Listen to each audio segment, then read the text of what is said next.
కింద తరం మా నాన్నగారు తాతల గారు కొన్ని పోరాడుతున్నాము.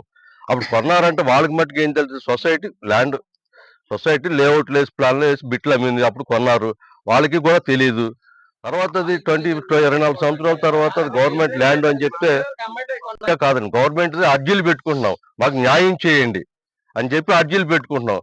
గత ఎన్నో ప్రభుత్వాలతో మాట్లాడడం కూడా జరిగింది. కాగితాలు పెరిగిపోతున్నాయి నిన్ను. మేము వెళ్తే మరి మాతో పర్సనల్ గా మాట్లాడే వాళ్ళు ఉండరు, మా సమస్య వినేవాళ్ళు ఉండరు. ఈ విధంగా ప్రెస్ మీట్ పెట్టుకుని తెలియజేసుకోవాలి కదండి. ఇప్పుడు జేసీ గారిని కలిసాం, సరే గవర్నమెంట్ ల్యాండ్ అంటున్నారు కదా, మీరు రెగ్యులేషన్ కి అప్లై చేసుకోండి అంటున్నారు. ఆ ప్రయత్నం ఇదంతా చేస్తున్నాం. అంటే మొన్న పేపర్లో వేశారండి, భూ కబ్జాదారులు ఎవరు వస్తారండి? నేనే ఓనర్ని, నేనే కట్టించాను. గత జాయింట్ సెక్రటరీ గారికి, జాయింట్ కలెక్టర్ గారికి, అంతకుముందు జాయింట్ కలెక్టర్ గారికి, వీళ్ళందరికీ కలవడం జరిగింది, పేపర్లో రావడం జరిగింది, కలెక్టర్ ఆఫీస్ దగ్గర ధర్నాలు చేయడం కూడా జరిగింది. ఎన్ని ప్రభుత్వాలు మారినా, ఎన్ని అధికారులు మారినా సరే మాకు న్యాయం జరగట్లేదు. ఈ విధంగా మాకు న్యాయం చెయ్యండి అని అడుగుతున్నాం. ఈ మధ్య కాలంలో జాయింట్ కలెక్టర్ గారిని కలవడం జరిగింది. సరే గవర్నమెంట్ ల్యాండ్ అంటున్నారు కదా, రెగ్యులేషన్ కి అప్లై చేసుకోండి. సరే రెగ్యులేషన్ కి అప్లై చేసుకున్న ప్రయత్నంలో ఉన్నాం. ఆ ప్రయత్నంలోనే ఇదంతా జరుగుతుంది. అంతేగాని ఎవరో కూటమి నాయకులు అనుకుని నడిపించి, కూటమి నాయకులు ఎవరో మాకు ఏం తెలుసండి. ఇప్పుడు ప్రభుత్వం కూటమి నాయకులు ఉన్నారు, వాళ్ళు ఏ రాజకీయ నాయకులతోని, ఏ రాజకీయ పార్టీతోని మాకు సంబంధం లేదు. మా బాధ అయితే చెప్తున్నాం, ఏ పార్టీ ఉంటే ఆ పార్టీకి వెళ్ళి మా బాధ చెప్తున్నాము. ఎవరు న్యాయం చేస్తారు? అది వచ్చిన కొత్తలో న్యాయం చేస్తామంటున్నారు, తిరుగుతూనే ఉన్నాము, అలా గడిచిపోతూనే ఉన్నాయి. సంవత్సరాలు 40 సంవత్సరాలు జరిగిపోయిందండి. మాకు న్యాయం చేయండి. Survey number Matrushri Nagar layout survey number 27 లో 65 మంది బాధితులు ఉన్నారండి. 65 మంది బాధితులు ఎక్కడెక్కడో ఎవరెవరో కొంతమంది చనిపోయారు, కొంతమంది రాలేక ముసలి వాళ్ళు ఇబ్బంది పడి పేషెంట్స్ తో ఉన్నారండి. వాళ్ళ బాధ వర్ణాతీతం. కరెక్ట్ గా చెప్పాలి, నా తండ్రి వాళ్ళ మంచం మీద బెడ్ అండ్ రీడ్, రాడు, కదలలేడు, ఏమీ చేయలేడు. ఆయన రోజు చేతూనే ఉంటాడు, బాధపడుతూనే ఉంటాడు. ఏం చెప్తామండి, ఎంతమందికి ఏం చెప్పుకుంటామండి? ఎలా చెప్పుకున్నాం? ప్రభుత్వ అధికారులైనా గవర్నమెంట్ అయినా సరే ఎవరైనా సరే మాకి న్యాయం చేయమని అడుగుతున్నాం. నమస్కారం అండి. ఈరోజు ఇక్కడ ఈ కోర్మన్పాలెం నగరంలో మాతృశ్రీ కాలనీలో సర్వే నంబరు 27లో ఉన్న ప్లాట్ ఓనర్స్ అందరం ఈరోజు ఇక్కడ సమావేశమై ప్రెస్ మీట్ పెట్టుకోవడం జరిగింది.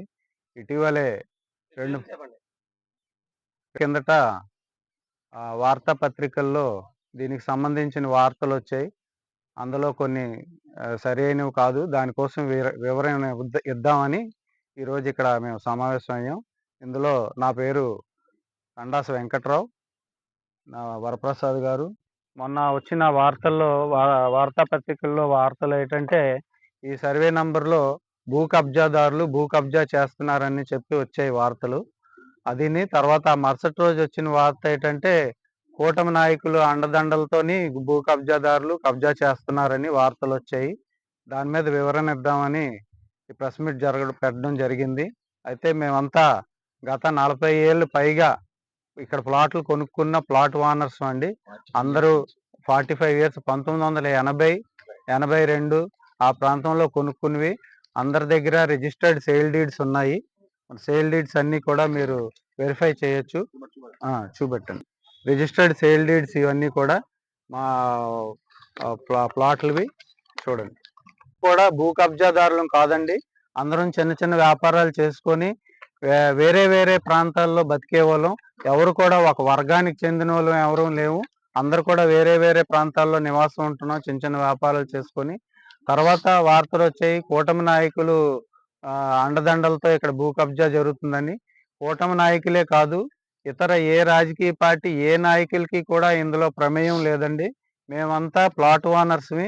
గత 40 సంవత్సరాలుగా చాలా ఇబ్బందులు పడుతున్నాం, చాలా బాధలు పడుతున్నాం. మేము దీనికోసం పోరాటం చేస్తున్నాం. ఇంకా వివరాల్లోకి వెళ్తే, మేమంతా కూడా ఈ సర్వే నంబర్ 27లోని మొత్తం 65 మంది ప్లాట్ ఓనర్స్ అండి.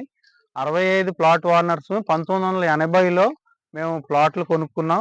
Shri Matrushri cooperative house building society వారి దగ్గర మేము ప్లాట్లు కొనుక్కున్నాం. కొనుక్కున్న తర్వాత మాకు రిజిస్ట్రేషన్ జరిగింది, పక్కా సేల్ డీడ్ రిజిస్ట్రేషన్ జరిగింది.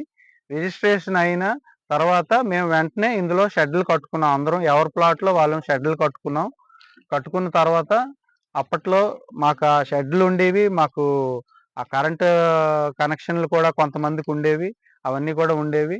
తర్వాత ఏం జరిగిందంటే మేము కొనుక్కునే చాలా చక్కగా సంతోషంగా ఉన్నాము. చాలా మంది ప్లాట్ ఓనర్స్ వాళ్ళ పిల్లలకి గిఫ్ట్ డీడ్ కూడా చేయడం జరిగింది. ఆ తర్వాత మేము కొనుక్కున్న 24 సంవత్సరాల తర్వాత ఇది ఇది ఇది ప్రభుత్వం భూమని అప్పుడు చెప్పారు. మేము కొనుక్కున్న 24 సంవత్సరాల తర్వాత. ఆ రోజు నుంచి కూడా మేము పోరాడుతూనే ఉన్నాం.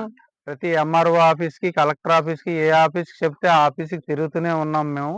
అయితే ఏ ఆఫీస్‌కెళ్ళినా కాగితం రాసి ఇవ్వండి అని చెప్పి కాగితం తీసుకుంటున్నారు. మా బాధ చెప్పుకోవడానికి ఎక్కడా అవకాశం, మా సమస్యలు మేము ఏ రకంగా కొన్నాం, ఏ రకంగా ఇబ్బంది పడుతున్నాం అన్నది ఎవరు కూడా ఎక్కడా వినిపించుకోలేదు. ఇంట్లో మట్టుకు కాగితాలు, కాగితాలు బస్తాలు తయారవుతున్నాయి. అయితే మాకు మొట్టమొదటిసారిగా మా బాధేంటి, మేము ఎలాగ స్థలాలు కొనుక్కున్నాం, ఆటిలిని కాపాడుకోలేక ఎలాగ ఇబ్బంది పడుతున్నాం, ఇవన్నీ కూడా మేము చెప్పుకోవడానికి మొట్టమొదట మాకు అవకాశం దొరికింది.